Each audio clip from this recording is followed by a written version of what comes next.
आज यहाँ पे वाईएसएस संगठन, अन्य ब्राह्मण संगठन, इस कॉलेज के पूर्व छात्र नेता, दिल्ली विश्वविद्यालय के पूर्व छात्र नेता एवं कॉलेज के रिप्रेजेंटेटिव जो वर्तमान में जीते हुए छात्र हैं, हम लोग यहाँ पे कॉलेज प्रशासन को एक पीसफुली तरीके से एक लिखित कंप्लेंट और एक अल्टीमेटम के रूप में कॉलेज प्रशासन को जितेंद्र मीणा के द्वारा करे हुए दुष्कर्म, महिला पत्रकार के साथ बदतमीजी करने वाले लोगों के मॉब को लीड करने की वजह से और देश की राजधानी में जिस तरीके से नारी के साथ बदतमीजी हुई, उस सब की एक लिखित कंप्लेंट देने कॉलेज को आए पीसफुल तरीके से।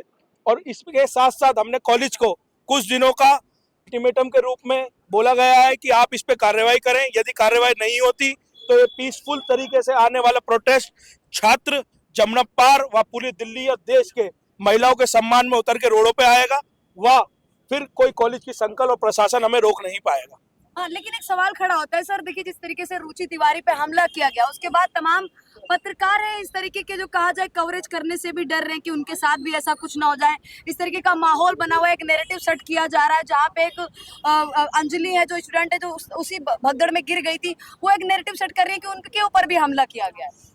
देखिए, रुचि तिवारी पत्रकार होने से पहले इस देश की बेटी है, किसी की बहन है, और ये देश शुरू से युगों से, चाहे राम जी के काल की बात हो, चाहे महाभारत काल की बात हो, महिला के अपमान में हमेशा रौद्र रूप तक लेने की आवश्यकता पड़ेगी तो वो भी लिया जाएगा। और वामपंथी ताकतें जो कल तक देश को तोड़ने की बात कर रही थी, वो अगर हमारी बहन बेटियों पे नजरें उठाने की और उनका हरेस करने का काम करेंगी तो हम लोग खुल के सड़कों पर आएंगे और जो बल पड़ेगा वो करेंगे। ब्राह्मण पत्रकारों को टारगेट करने का क्या रीजन है? ब्राह्मण पत्रकारों को टारगेट करने का रीजन उन लोगों से ही पूछा जाए जो लोग उनको टारगेट कर रहे हैं, क्योंकि ब्राह्मण ने ना आज तक देश की किसी भी गतिविधि में प्रोटेस्ट करा। हमेशा सारी योजनाओं को स्वीकार करा गया। जिस श्यामलाल कॉलेज के अंदर वो प्रोफेसर पढ़ा रहा है, वो भी लाला श्यामलाल गुप्ता जी द्वारा दी गई जमीन पर बना हुआ कॉलेज है। सर, आपको लगता है कि प्रोटेस्ट के नाम पर नफरत निकाला जा रहा है, बार बार टारगेट किया जा रहा है, इसको और बढ़ाया जा रहा है, इस बवाल को यूजीसी के आड़ में कुछ और किया जा रहा है?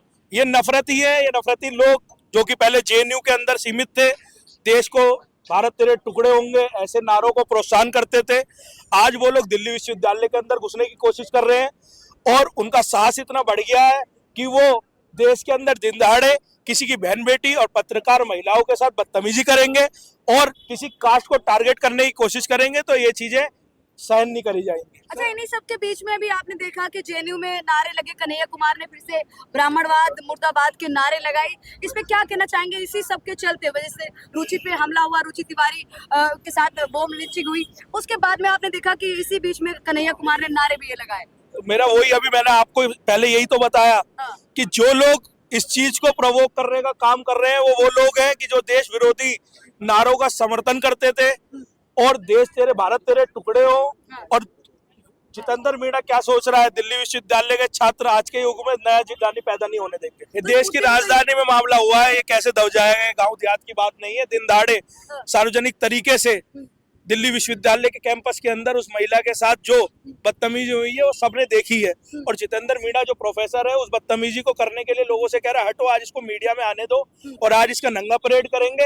ये बहुत ही निंदनीय हरकत है।